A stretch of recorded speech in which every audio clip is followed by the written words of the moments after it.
Marcelino Guedes Gomes, bom dia ao nosso visitante que você já já apresentará para nós, né. Mas deixa eu contar uma historinha para vocês 2, por favor, antes de citar o nosso visitante, né. Em agosto de 1980, eu saí do terminal de São Francisco do Sul, onde eu trabalhava depois do curso de engenharia de terminais e dutos, e abri uma vaga no departamento de exploração, no antigo DEPEX, porque tripartiu, na época tripartiu o antigo Dexpro em 3 departamentos: departamento de exploração, perfuração e produção. E lá chegando, encontrei logo de cara um sujeito, um senhor, que era um geólogo, que era assistente, técnico de 2 superintendentes muito famosos na Petrobras, Raul Mosman, já falecido, e José Coutinho Barbosa, que era um geofísico, que era o superintendente adjunto de operações. Eu queria que você adivinhasse, Marcelino, e fizesse a introdução de quem é essa pessoa que eu encontrei lá em agosto de 1980. Amigo Cavanha, é um prazer especial termos aqui hoje uma pessoa que é uma referência, não só na nossa empresa, mas também para a atividade de dutos, né? Nós estamos numa comunidade de dutos. Nessa semana, esses últimos dias, ele foi homenageado na Petrobras, e com uma homenagem muito bonita pela história que ele teve na nossa empresa. Eu vou fazer uma apresentação hoje, Cavanha, um pouco diferente, já que hoje nós estamos numa edição especial do Pipeline Net, que não tem tempo, e temos aqui o prazer de conversarmos com mais profundidade, com mais calma, com uma pessoa muito especial. Então, eu vou começar de uma forma mais sistemática, né? O nosso entrevistado vai perguntando e vai falando. Nome? Heraldo Raimundo Pinto Pamplona. Profissão de formação? Engenheiro civil, pela Universidade do Pará. Profissão atual, a última profissão? Técnicos em reparo de dutos. Tempo de trabalho? Bom, falou bonito. Trabalho, não é de empresa. 64 anos. E se considera aposentado? Olha, essa palavra aposentado eu ainda não encontrei no meu dicionário, sinceramente, porque a variante é o tipo de trabalho. Então, ora você faz ora você faz outro tipo de trabalho, Marcelino. E o tempo passa que esses 64 anos parecem até 64 dias, entendeu? Você gostando do que está fazendo, é isso que te conforta. Não tem coisa mais gratificante do que isso. E eu vou fazer agora uma pergunta. Quantos anos de idade, de caminhada, de vida? 84. 84. Quantos filhos? 4 filhos, 2 casais. E quantos netos? 2 netos. Um que agora a alegria do vô, está com 2 anos e meio, e o outro já está até trabalhando, é advogado, está 20 e poucos anos. Então, Cavanha, é um prazer nós termos aqui hoje Heraldo Pamplona, no Pipeline Net, com muita emoção, que é uma pessoa, uma referência na empresa e na nossa comunidade de dutos. É com um grande prazer que vamos ter aqui hoje, sem tempo, sem o cronômetro do Cavanha, Heraldo Pamplona, para contar um pouco da sua história pela Petrobras, por essa caminhada profissional de 64 anos e 84 anos de idade. É um prazer muito grande. Cavanha, com você agora. Vai lá. Pamplona, conta para a gente, numa visão de tempo, como é essa trajetória profissional? Como foi isso? Olha, vamos começar pelo ingresso na Petrobras. Como eu falei, eu sou engenheiro civil, formado pela Universidade do Pará, em Belém, e estava lá na época de 57, mais precisamente, estava cursando o 2º ano de engenharia civil. A nossa turma tinha uma característica toda especial, porque foi a menor turma até agora da faculdade. Nós éramos 12. Depois, no final do 2º ano, veio um colega nosso, um capitão do Exército e ingressou. Fomos 13, eram chamados 13 do Bolinha, que o Bolinha era o diretor da faculdade. Por que esse número? Porque nesse vestibular não teve aquele famoso QI, quem indicava. Então, quem teve acesso, teve. Quem não teve, sambou, ficou para o próximo ano. Bom, numa da tarde, terminada a nossa aula, eu e um colega meu estávamos conversando, ele disse, Heraldo, vamos passar numa empresa aí que está precisando de estudante de engenharia para trabalhar. Eu acredito que é uma empresa estrangeira, uma tal de Petrobras. Vamos lá? Eu digo, o Azulini era o nome dele, não estou muito interessado, porque a essas alturas eu já trabalhava no escritório de engenharia do meu tio em estrada de rodagem. Em estrada de rodagem, Cavani, é bom porque não cai, né? Você fica ali tranquilo. Mas ele insistiu e eu fui acompanhá-lo. Ele tinha um problema de movimentação no braço, porque ele teve paralisia infantil, né? Foi lá, tá? Quando nós chegamos lá, que era perto da faculdade, a Petrobras, né? Nós subimos, falamos com o porteiro, ele disse, olha, vai no setor de pessoal, era o RH da época. Chegamos lá, encontramos, falamos com um peruano, Francisco Hidalgo. Aí o Azulini contou a história triste dele, o interesse que tinha, e ele pegou um papel, estava escrito pedido de emprego, e deu para o Azulini e deu outro para mim. Aí eu, gentilmente, disse, senhor, muito obrigado, mas não estou interessado. Ele, não, por favor, aquele espanhol aportuguesado, né? É para cadastrar e preencher. Conclusão. Saímos de lá, deixamos o tal de pé. Quando é um belo dia, isso depois de umas 2 semanas, eu estou em casa, a minha mãe diz assim, olha, Heraldo, veio aqui uma caminhonete e deixou um envelope que está em cima da mesa há mais de uma semana. E o rapaz já voltou aqui para ver o resultado. Quando ela falou em caminhonete, naquela época, era o camburão da polícia que rodava lá para Belém. Meu Deus do céu, o que foi que eu andei fazendo nesses fins de semana? Olhei o envelope continuava em cima da mesa. Algum tempo depois, ela tornou a insistir, aí eu fui abrir. Era um convite da Petrobras para comparecer para uma entrevista. Petrobras, falei com meu tio. Tio, aconteceu isso, assim, assim, assim. Ele, Heraldo, isso aí essa Petrobras é uma empresa brasileira, mas veio para cá para explorar petróleo. E a gente não entende nada de petróleo. É por isso que só tem estrangeiro lá. Tá bom. Mas o que é que você acha? Ele disse, olha, esse pessoal estão falando que pagam muito bem. Cavani, olha, eu ganhava lá no escritório com meu tio, era 900, era aquele cruzeiro antigo, né? Ajudava em casa, comprava os meus livros para a faculdade, ainda sobrava dinheiro para a bandalheira. Tudo bem. Nessa época, estava começando a surgir a poupança, né? Mas os livros eram todos importados, porque nós não tínhamos ainda uma edição nacional.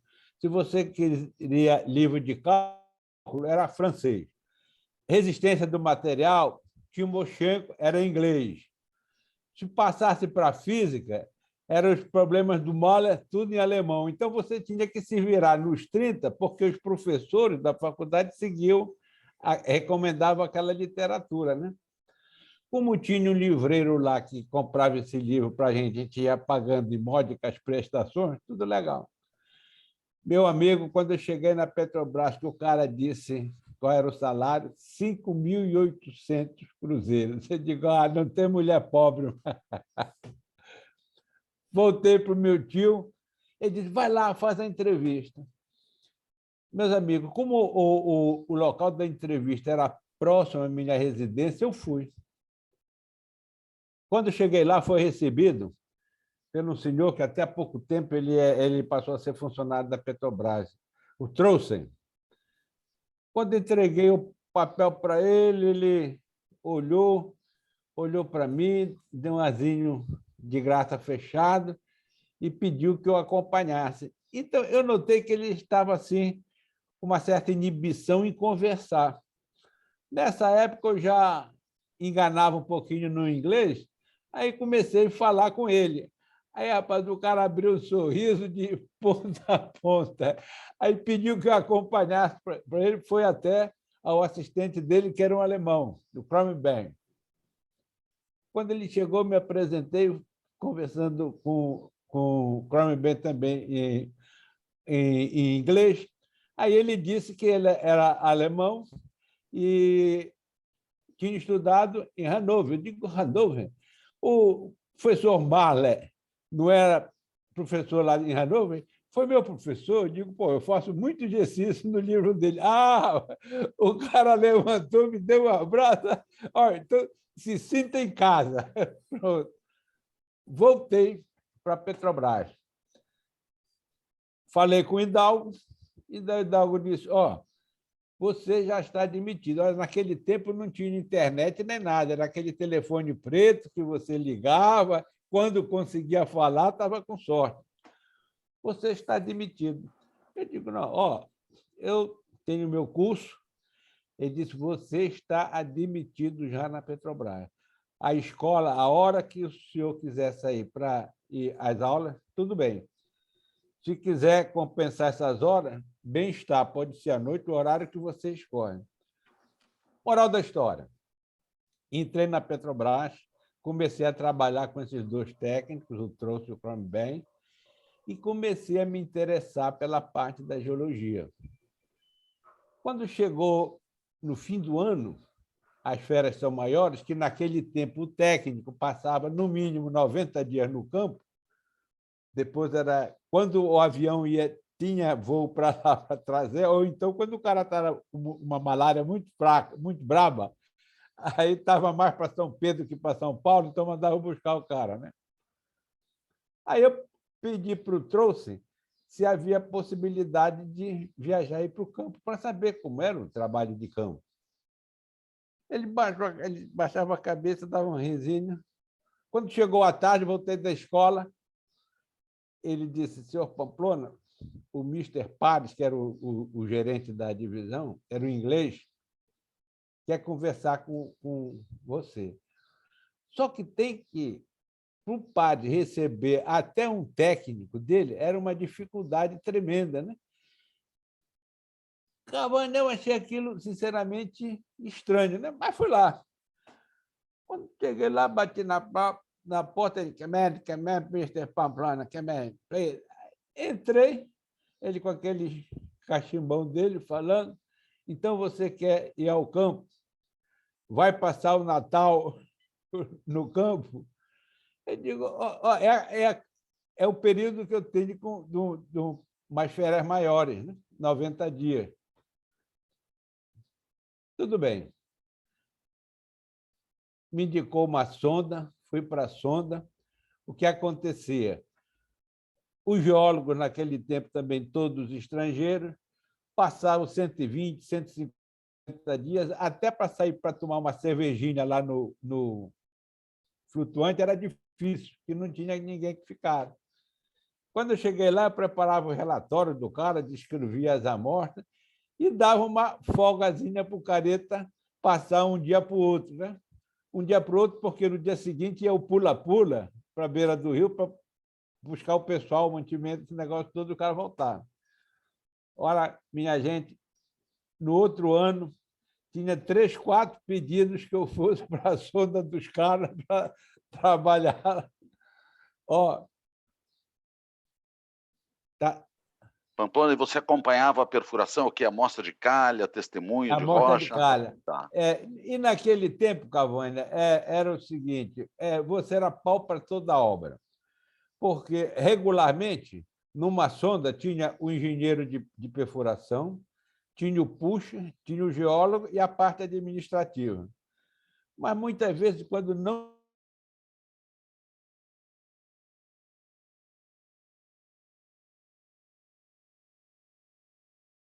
o Coutinho, você tinha que se virar nos 30. Você era geólogo, era o tupuxa, era o engenheiro de perfuração, determinava qual era a composição da coluna, entendeu? Então, conclusão, você dominava o serviço, você se sentia... Trabalhava na lama, corrigia a lama, entendeu? Então, tu te sentias, sinceramente, à vontade. E a turma toda, não sei o que era, que eu era, vamos dizer assim, dente de leite, mas respeitava vocês para dedéu, entendeu? Vamos fazer isso, assim, assim, assim.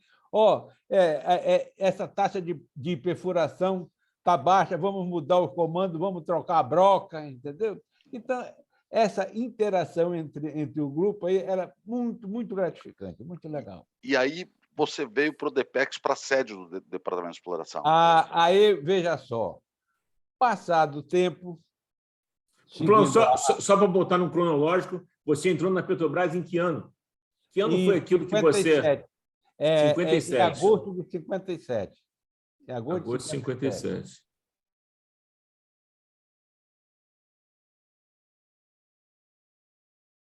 Essa informação isso é verdade? Não, mas a minha matrícula é 11.21.090. Ok. Tá bom. Mas é uma das primeiras com certeza, com certeza. 1957. Pamplona, eu não era nascido, Pamplona. Então é o seguinte, você entrou na Petrobras, eu, que tenho 61 anos, não era nascido. Então, eu só posso realmente... Continua no seu... Então, você foi lá, começou no zero da Petrobras, começou com a Petrobras, e aí a outra fase...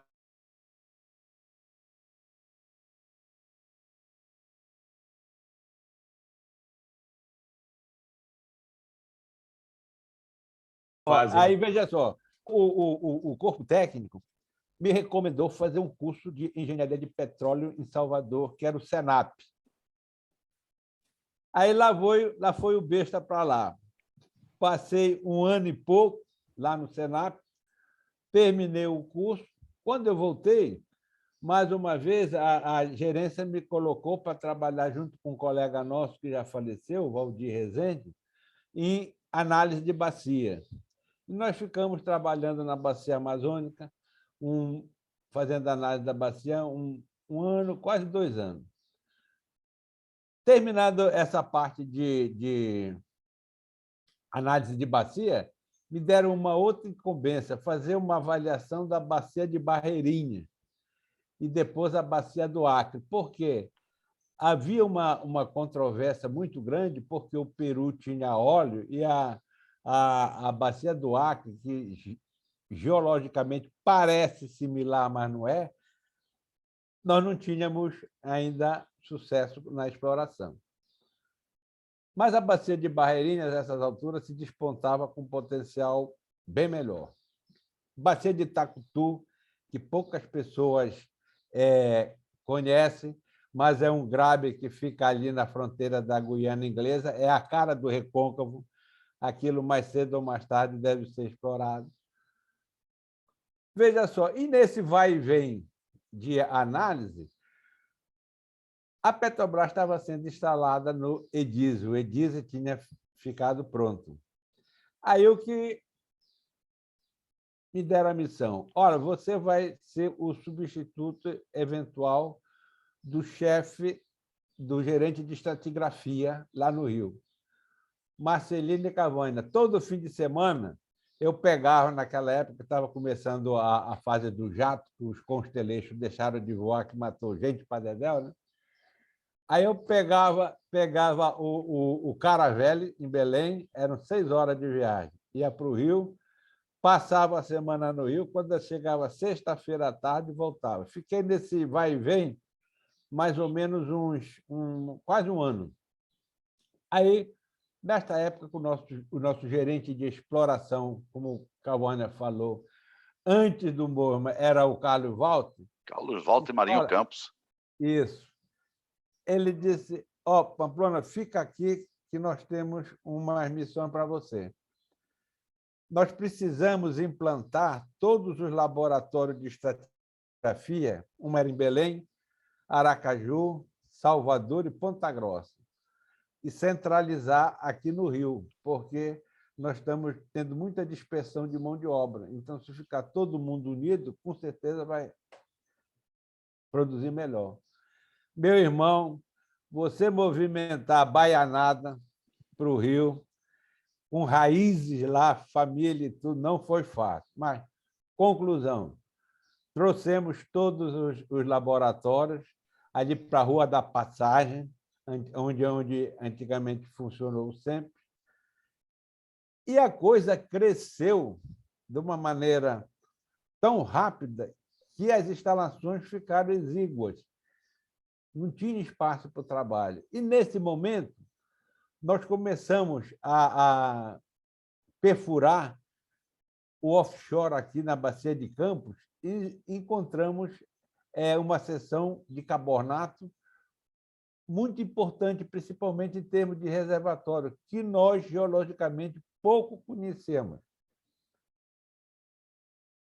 Aí o Carlos Walter disse, olha, nós precisamos conhecer melhor essas rochas.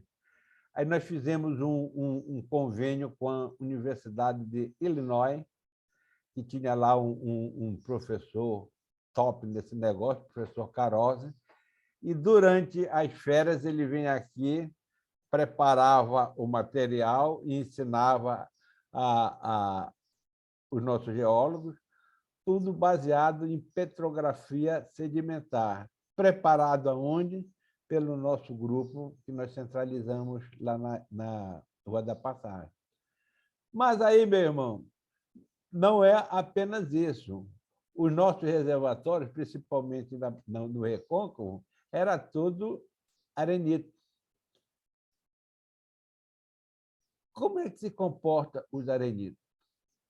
Como é que se comporta os primeiros reservatórios que nós encontramos aqui na Bacia de Campos, que era do tipo turbidito? E isso, rapaz, o modelo geológico estava na Itália. Aí nós fizemos contato com o professor lá, era Monte, não me esqueço. Fizemos uma discussão lá, ele mostrou a sequência, porque uma coisa é você ver em 3D, e outra coisa é você só ver a rocha no perfil e a amostra, né? Rapaz, aquilo deu uma clareza extraordinária para o nosso grupo de trabalho. E conseguimos avançar mais no conhecimento dessa parte de turbidito, ou seja, nos reservatórios terrígenos. Bom, missão cumprida, falei com o Carlos Walter. Ele disse, não, porque agora nós precisamos um local para instalar o centro de pesquisa da Petrobras, que a diretoria já aprovou. Nós não temos área, estamos pesquisando uma área que não seja muito congestionada. E nessa época, a Barra da Tijuca estava estourando, né? Verifica qual é um local bom.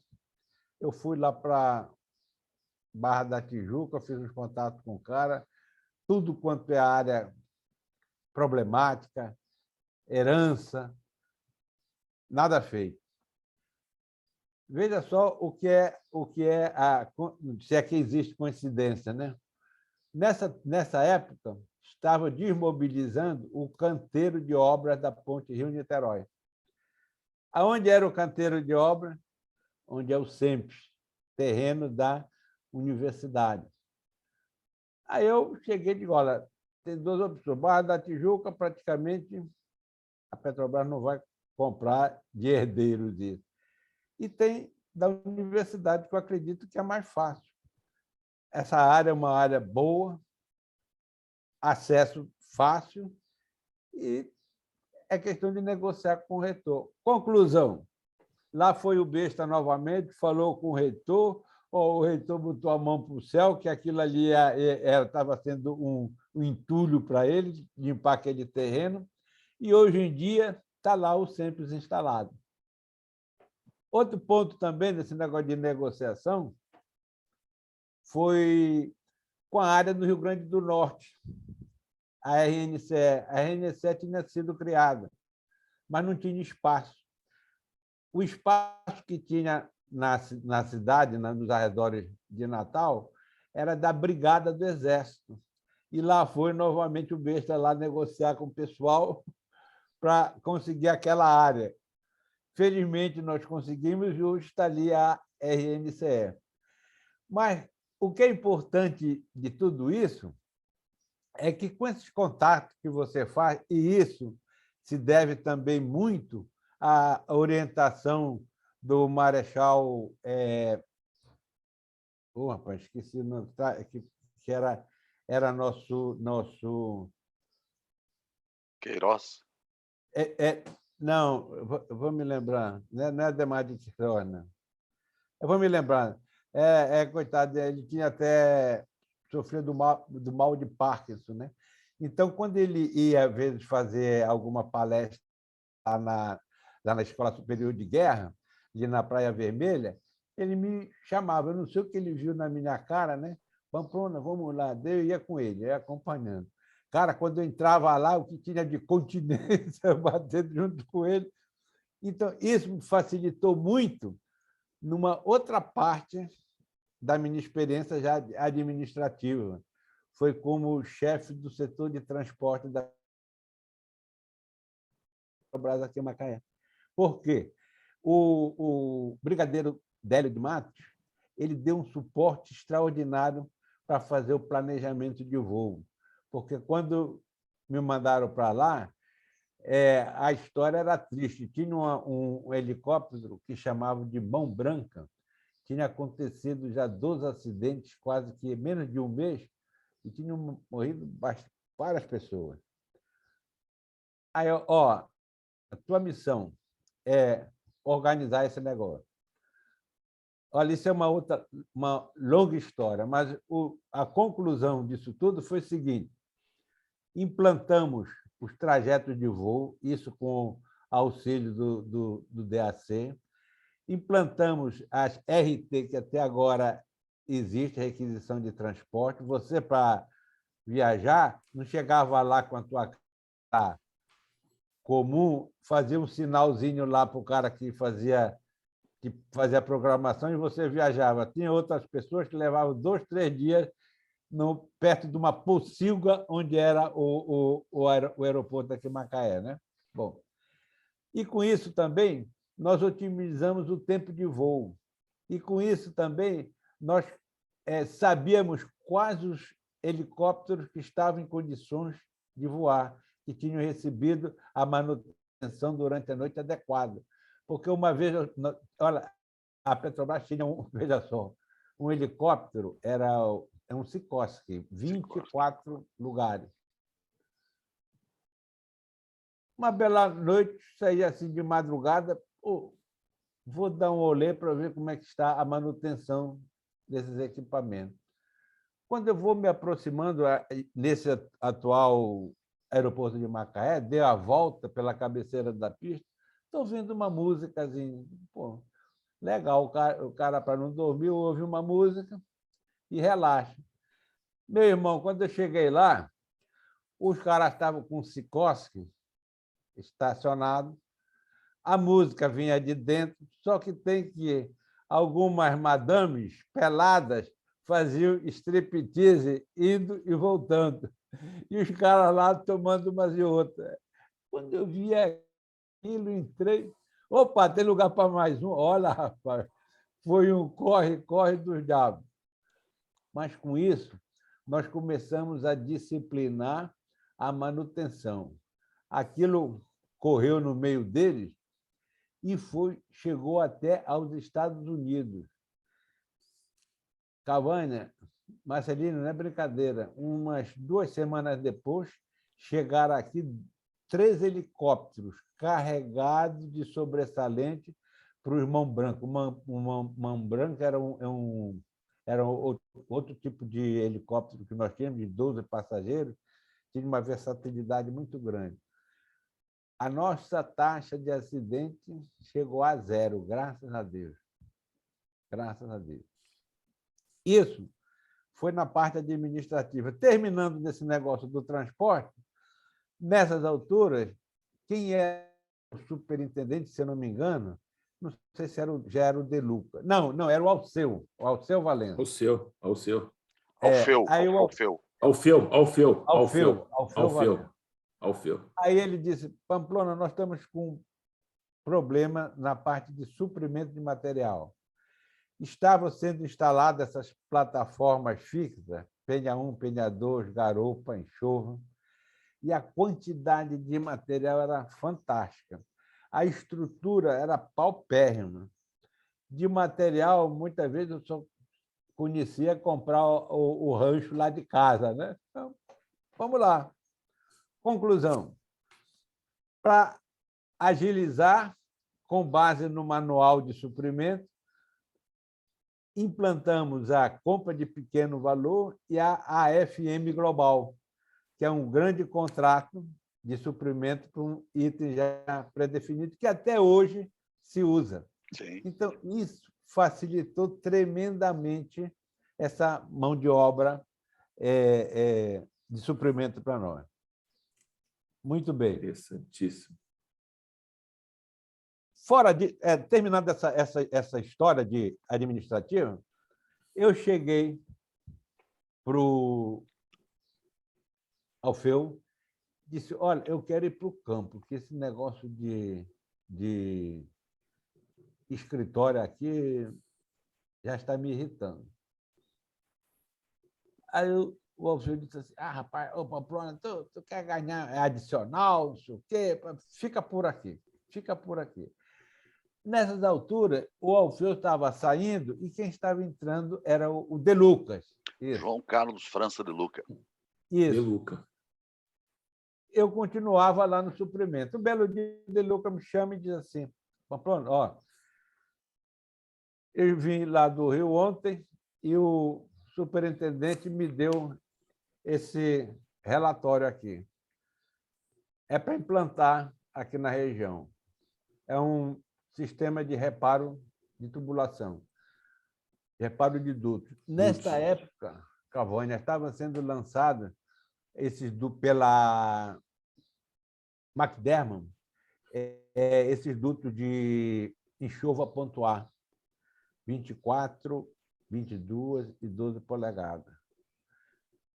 Quando ele me deu isso aí, olha, essa parte de movimentação marítima, fiquei até um pouco entusiasmado, porque eu já tinha uma certa experiência do transporte, do Detran, né? Que no Detran você lidava com helicóptero, transporte terrestre e transporte marítimo. Tudo bem. Meu irmão, quando eu li o relatório, era só sobre reparo de dutos e da onde, principalmente, a Baía de Todos os Santos, daquele dutozinho lá dos baianos, que já tinha mais de 20 anos. Bom, em cima desse trabalho, não foi difícil, nós começamos a desenvolver. Primeira coisa, como operar? Quem é que sabe manusear, ou pelo menos fazer a manutenção desses equipamentos? Aonde é que estão esses equipamentos nossos aqui da Bacia de Campos? Meu irmão, agora você chega nesse parque de tubos, o local está uma verdadeira cidade. Mas, na época, principalmente agora, assim, final de ano, que chovia, tinha toda aquela enxurrada que descia do morro, aquilo era um lamaçal. E era lá onde estavam sendo construídos os armazéns para estoque de material. Procura para ali, procura para lá, era conector de 6, 8, 10, 12, 16, 18, 22 e 24 polegadas. Era coisa para dedéu. Ninguém sabia. O rapaz do recebimento estava com toda a documentação, mas aonde estava armazenado aquilo, ninguém sabia. Bom, quando eu ia voltando, me chamou a atenção que no meio daquela lama, assim, parece aquela lama quando o sol bate, ela começa a craquear, um olhal. Eu digo, Zorra, nunca vi isso desafiando a lei da gravidade, um olhal em pé nesse lamaçal. Ó, dá uma olhada ali. Conclusão, com a enxurrada, ele soterrou os conectores que estavam num berço e só um olhar de um de 24 aparecia. Foi a nossa salvação. Aí nós recuperamos os conectores todinhos. Quando nós olhamos aquele equipamento, para você ter uma ideia, um conector de 24 polegadas pesa 12 toneladas. Onde é que nós vamos manusear isso aí? Não tinha espaço. Aí eu voltei para o De Lucas. Ó, eu consegui um espaço na Transpetro. Agora falta construir um barraco. Eu não quero saber, eu quero o plano funcionando. Ah, então deixa comigo. Aí instalamos lá na Transpetro, fizemos um galpão legal e começamos a aprender a manusear esses equipamentos. A nossa sorte é que, nessas alturas, o centro hiperbárico da Marinha, a câmara estava funcionando. Então, todas as nossas simulações de reparo, que envolviam saturação, nós não utilizávamos as embarcações da Petrobras, nós utilizávamos lá. Então, com isso, Marcelino, nós aprendemos muita coisa. Com isso, com essa experiência que nós ganhamos com isso, nós fizemos aquele reparo no Uruguai. No Uruguai, isso. Um duto de 42 polegadas. Olha, aquilo foi uma obra memorável lá para os uruguaios. Não é brincadeira.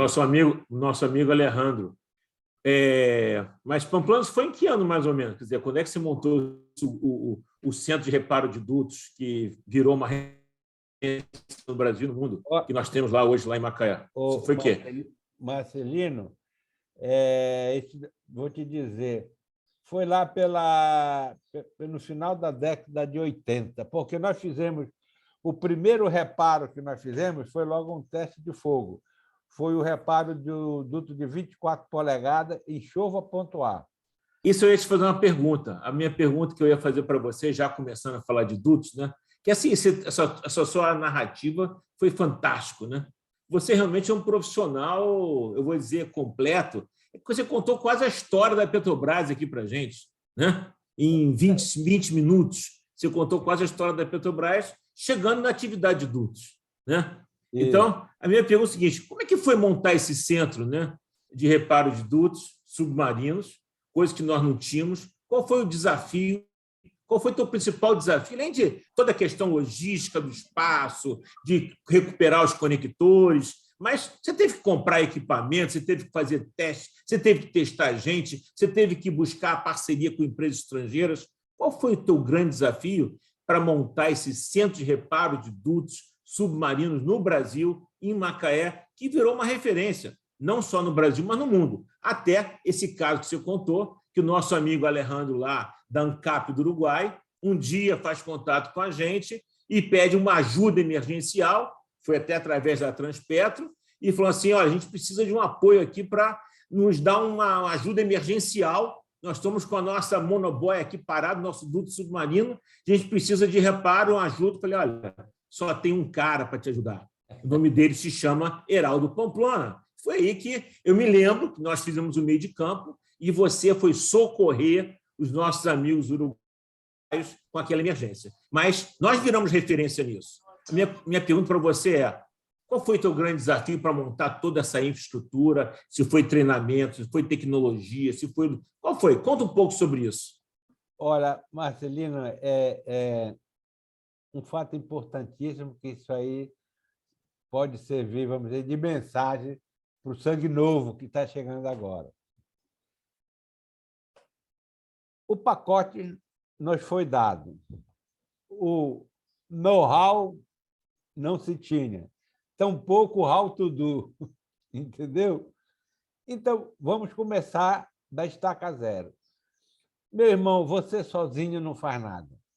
Então, a primeira preocupação se é reparo de duto submarino, é procurar um pessoal, uma empresa de mergulho que tenha profissionais experientes, competentes e que vistam a camisa da profissão. Esse foi o nosso primeiro ponto. O segundo ponto foram as instalações. E vamos começar da estaca zero. Qual era a estaca zero? As recomendações do fabricante dos equipamentos para operacionalizar os conectores. Olha, foi uma frustração tremenda, nada funcionava. Nada funcionava. Ferramental, aí eu imaginava, para você ter uma ideia, um duto de 16 polegadas, o sistema de ancoragem dele tem 24 parafusos. As porcas desse parafuso são de, parece que, 2 e quase 3 polegadas. Os caras recomendavam o aperto com chave de impacto. Imagine você no mergulhador dele dando pancada debaixo d'água com chave de impacto. Olha, eu sempre digo, Deus é brasileiro e petroleiro. Veja só. Nessa decepção que se estava, que o mergulhador passou uma manhã para tentar apertar um parafuso desse do conector de 16, espanou e não teve resultado. Estava chegando aqui a Micópolis, uma embarcação, isso, que vinha dar apoio para a instalação das plataformas de namorado, namorado 1, namorado 2. E, junto com elas, rapaz, os caras trouxeram os tensionadores. O Formiga, não Formilho, o Formiga, que era sócio de uma empresa de mergulho, disse: Pamplona, chegaram aí os italianos com uma ferramenta que facilita tremendamente o torque desses parafusos. Vamos lá ver? Já estou indo lá. No dia seguinte, a gente estava lá em Niterói. Meu irmão, o milagre veio do céu. Os caras tinham uns 4, 5 contêineres só com tensionador para todos os tipos de diâmetro. Quando eles disseram como funcionava, a pátria, a guerra está ganha. E nós começamos a utilizar esses tensionadores em simulação feita no Centro Hiperbárico da Marinha. Daí para frente foi fácil. Era só fazer o procedimento.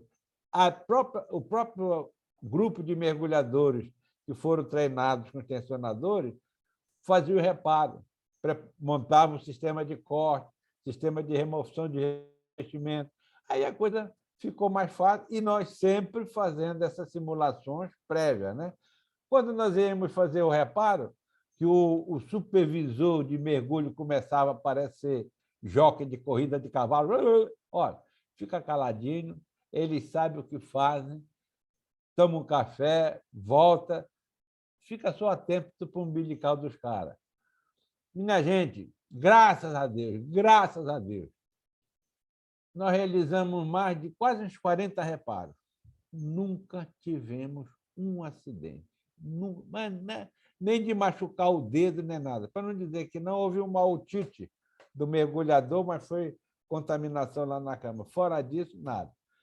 Mas quando os caras iriam se saturar, que a equipe ia saturar, como o pessoal das embarcações chamava, chegaram os pamplonetes, todo mundo nu.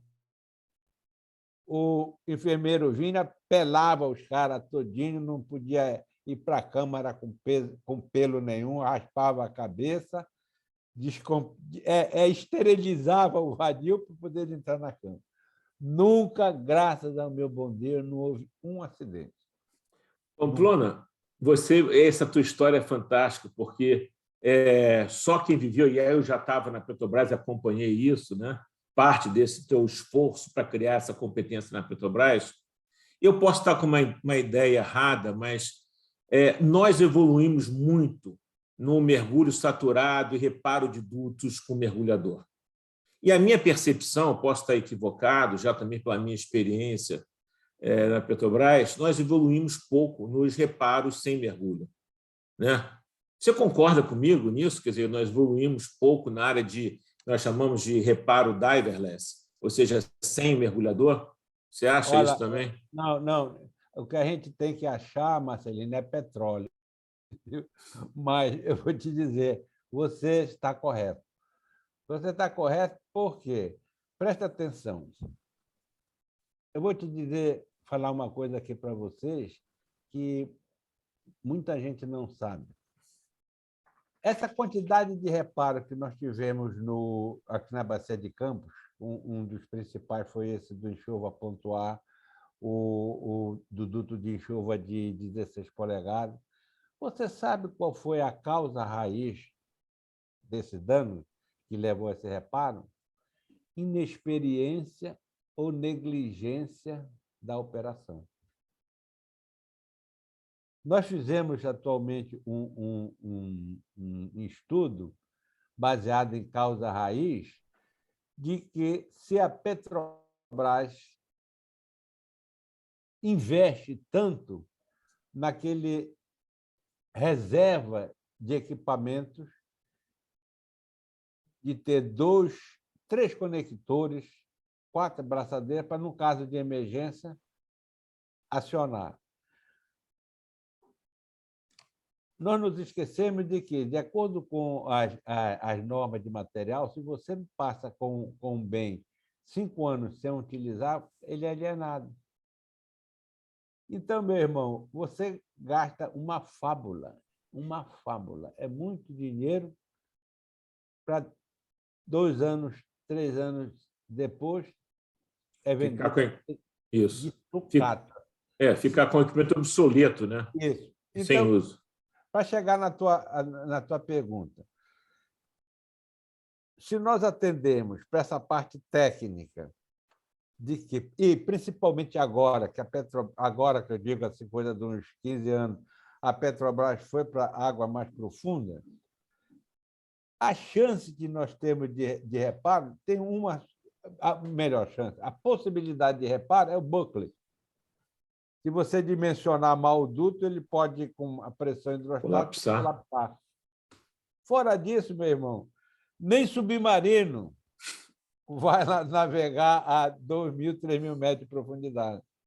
Ou seja, a tua chance de risco é praticamente zero. Águas rasas já é outra história. Mas não quer se dizer que na água rasa, quando eu digo água rasa de 300 até 60 metros, não possa robotizar. Pode. Você pode, tem que dimensionar, projetar os equipamentos amigáveis com ROV. Claro. Interessante, mas aí, em Pamplona. Vai, Cavanha. Pois é, interessante isso, porque você está se referindo à contingência do passado, que era mais spare parts, né? Era mais ter o estoque de reposição. Isso. E agora a contingência se torna uma contingência estratégica, né? Isso. Que força muito mais o plano, a estratégia, o projeto bem feito do que ter essa quantidade enorme de... É isso aí. Falou bonito, Cavanha. Me arrepiei agora. É isso aí. E, Pamplona, então, dentro dessa visão assim, de tecnologia, qual é o grande desafio hoje na área de reparo de dutos submarinos, né? Assim, para os jovens ou não? Eu estou dizendo para aquele profissional de 84 anos, 64 anos de experiência, né? Desde lá do início da Petrobras até agora, olhando para dutos submarinos, olhando para essas águas profundas de 2, 3 mil metros de profundidade, qual é o grande desafio para o reparo ou para a atividade de dutos submarinos? Você, com a tua visão fantástica, um garoto de 84 anos com a experiência fantástica. Qual é o desafio tecnológico? Qual é o desafio para os dutos submarinos? Estou falando em nível de manutenção, reparo, inspeção. Qual é o grande desafio?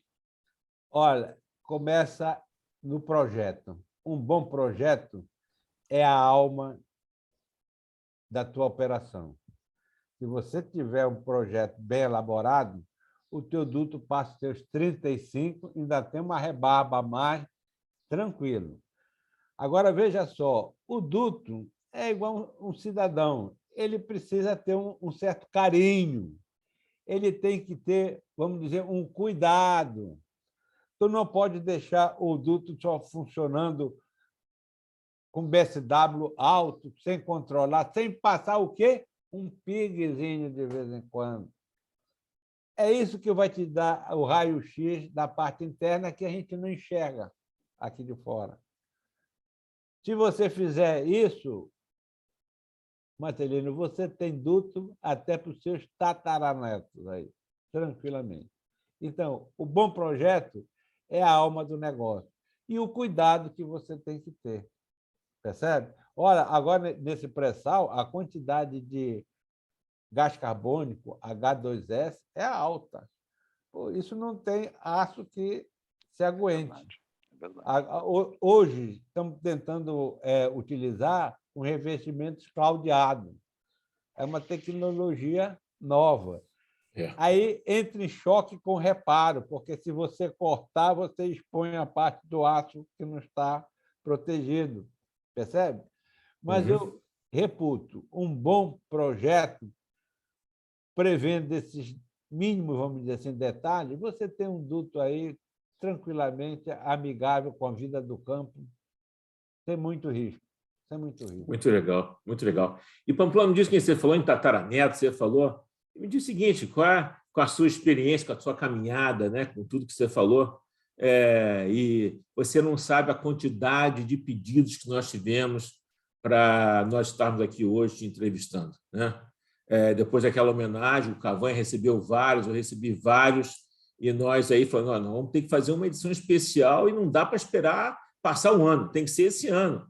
Nós tínhamos até entrado em recesso, resolvemos fazer essa edição especial com você, por causa da pergunta dos jovens. Você não imagina os jovens, eu acho que deve ter profissionais que nem te conhecem pessoalmente e que falou, nós temos que entrevistar o Pamplona, temos que receber algumas orientações do Pamplona. E aí minha pergunta é, o que você fala para o jovem engenheiro de dutos, para o jovem técnico de dutos? O que você fala para o jovem profissional de dutos? Esses garotos que estão disputando agora, alguns que só te conhecem pelo nome, né?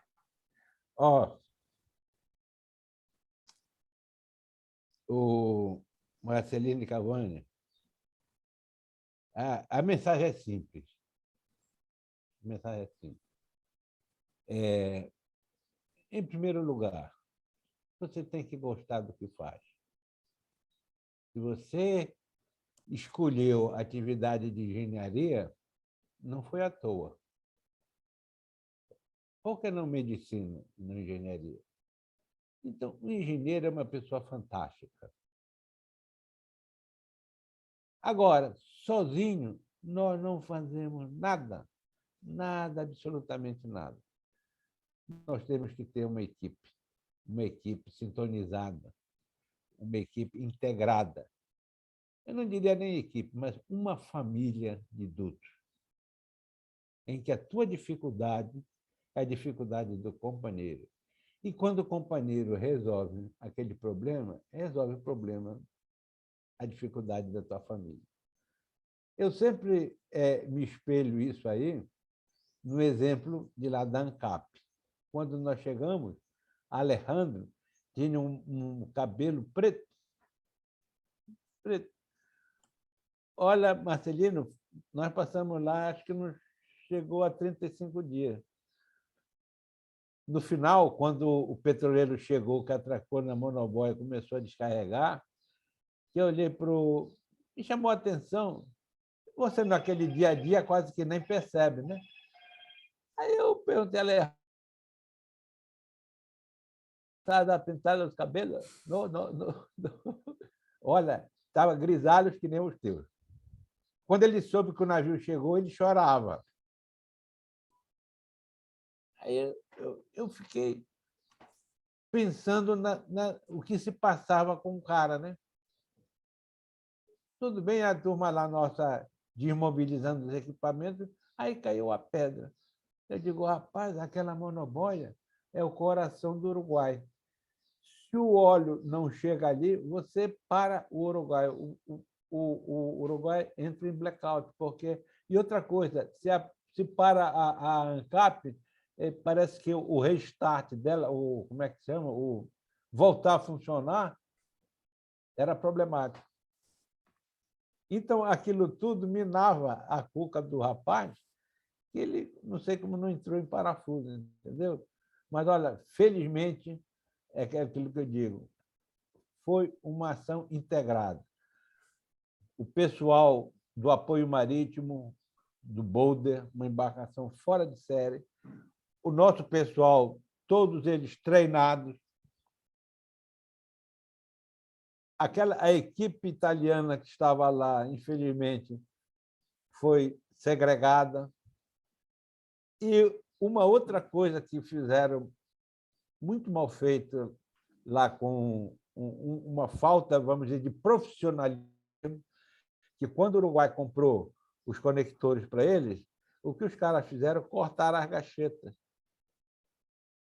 Rapaz, quando nós...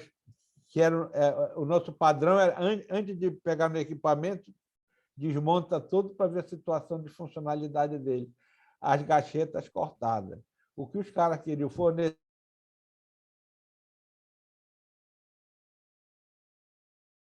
do conector, queria fazer a instalação. Rapaz, olha, aquilo me deu uma volta extraordinária. Mandamos fabricar a gacheta daqui, levamos a gacheta, instalamos a gacheta, e eu acredito que até hoje, como ninguém reclamou, está funcionando a dor. Eu sei que o Alejandro sempre manda Feliz Natal para a gente e sempre fala, quero te agradecer o apoio, né? E ele fala de você de forma constante, né? O trabalho que você fez lá.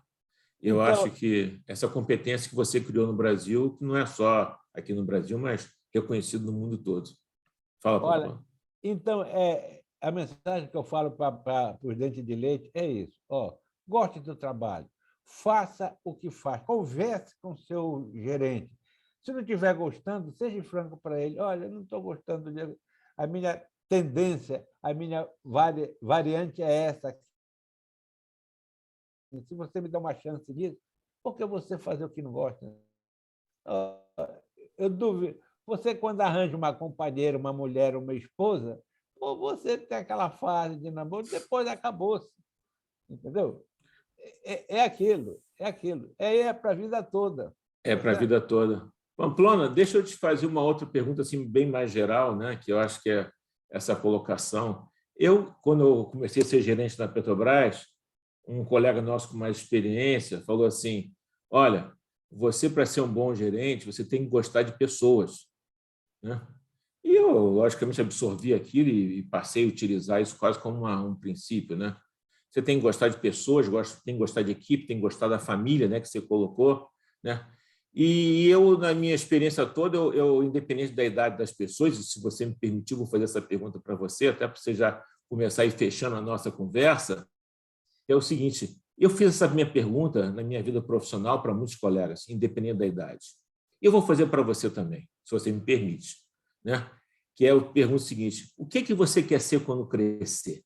Né? Então, quero fazer essa pergunta para você, para pensar o seguinte, qual é o próximo passo do Pamplona? Né?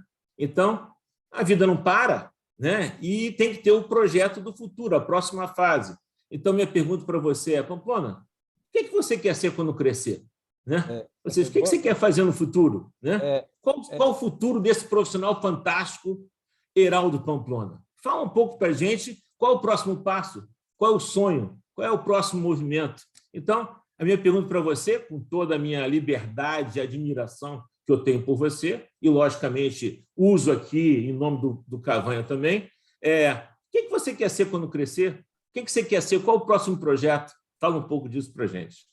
Olha, deixa eu contar, Marcelino. Você chega a um tempo, como você colocou muito bem, é a tua equipe. Você tem que observar o bem-estar da tua equipe. Na inspeção e manutenção submarina,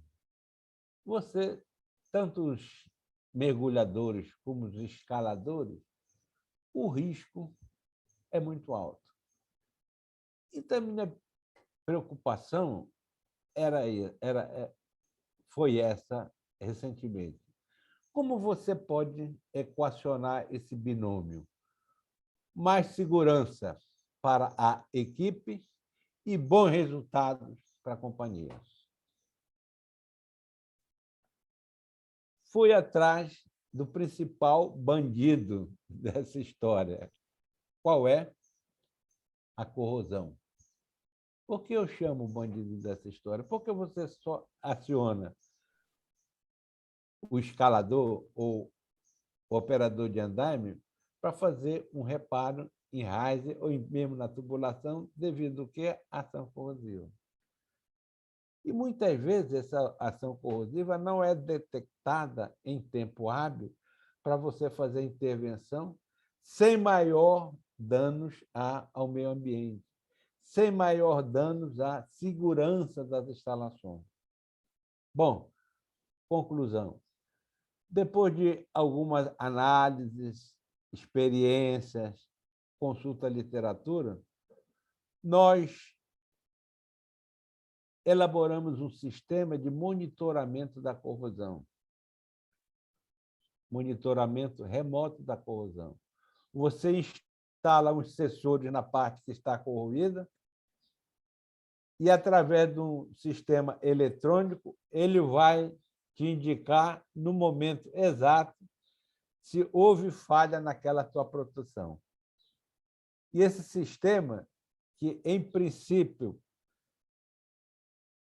que redundaria em menor incidência de inspeções no local de trabalho,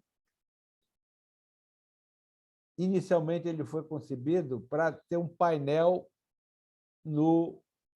na plataforma, no supervisório da plataforma.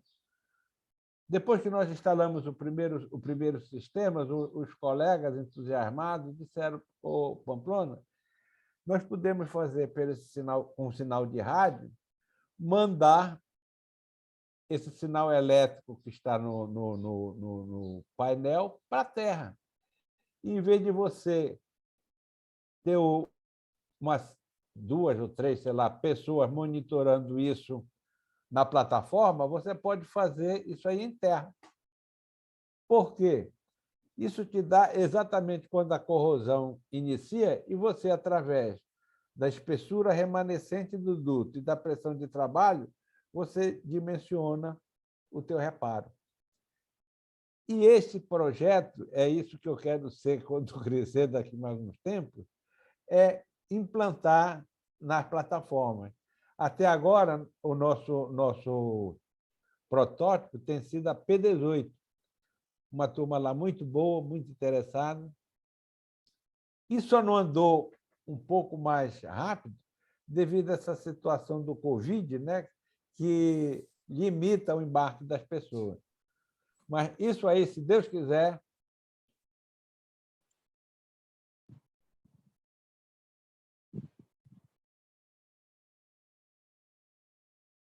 passei o e-mail para papai do céu, entra por aí por debaixo, que aqui a coisa está lotada, não dá para vir agora, né? Então, se rodar mais aí uns 2 anos, eu acredito que esse sistema está implantado e a Petrobras, com certeza, vai ser beneficiada disso aí. Não pode ficar tranquilo com a sua energia, com a sua saúde, que eu invejo, né? Você chega nos 100 com maior tranquilidade. Não vão ser 2 anos, não. Com certeza, tem mais, no mínimo, 16 anos por aqui para ensinar essa garotada toda e terminar esse projeto com muita tranquilidade, né? Eu acho que a conversa está maravilhosa. Nós estamos chegando aí a 6.000 segundos, Cavanha. Nós multiplicamos, nós temos aqui, Pamplona, a regra de termos 600 segundos para cada entrevistado. E nessa edição especial, você falou 6.000 segundos. Então, foi uma edição especial fantástica. Mas espero não ter falado bobagem. Que isso! Foi um prazer, mas fantástico, pegar a história da Petrobras, né, e chegando até os reparos dos dutos submarinos, até o acompanhamento remoto de taxas de corrosão de dutos, né? Eu vou deixar as palavras de encerramento com o Cavanha, até porque ele começou com essa história fantástica de um profissional que ele conheceu lá atrás e, em função do pedido da nossa comunidade de dutos, de uma série de pedidos que nós tivemos, nós fizemos essa edição especial de uma forma fantástica e a pessoa não poderia ser outra que não fosse Heraldo Pamplona. Então, eu passo a palavra para o Cavanha para os agradecimentos e para depois ele passar para você fazer as colocações finais. Cavanha, por favor. Tá certo, Marcelino, é isso mesmo, quer dizer, a gente tem uma aula dessa, né? Uma história de vida e conectada à produtividade, à intenção, à vontade de resolver as questões, de trazer as pessoas em conjunto, né? Quer dizer, essa percepção, né, da humanidade nos processos produtivos, né? Isso é fantástico, né? É realmente uma graça de Deus a gente poder receber uma pessoa como essa, como o Heraldo Pamplona. Eu não vou falar muito não, porque eu o conheci lá em 1980 e lembro muito das coisas do Pamplona e ele teve grande influência. Eu fui trabalhar na Geofísica e ele era bem conectado, as pessoas de lá e tudo. Enfim, vou deixar ele falar, né? Ele encerrar, né, com as palavras finais dele aí, as mensagens finais. Heraldo Pamplona, por favor. Olha, Cavanha, eu só gostaria de agradecer a vocês, ao Marcelino também, a toda a comunidade aí de Dutos, dizendo para vocês que a história não acaba aqui, não. A qualquer situação, a qualquer momento que eu puder colaborar, independente da camisa da empresa que você estiver vestindo, seja sem vergonha. É só ligar para fazer o contato. É uma satisfação muito grande poder colaborar com vocês. Não tenha restrições, pelo santo amor de Deus. Isso aí é o contrário, até estimula a gente. Estimula a gente. Tá ok? Tá Muito ótimo. legal. Mais uma vez, por toda a atenção. E, sinceramente, eu fiquei surpreso quando o Marcelino passou um zap aí, convidando para fazer isso aí. Como eu digo, cheguei até a me arrepiar. Muito obrigado. Muito obrigado. Obrigado a você, Pamplona, e um excelente 2022 para todos nós e tudo de bom para você e para sua família. Cavanha, um grande abraço para vocês. Obrigado. E só podemos dizer, em nome da comunidade brasileira de Dutos, em função da nossa produção do Pipeline Net, terminamos um ano com um programa fantástico, né? Não poderia ser diferente, uma edição especial do Pipeline Net para a nossa comunidade. Muito obrigado. Obrigado. Muito obrigado. Obrigado.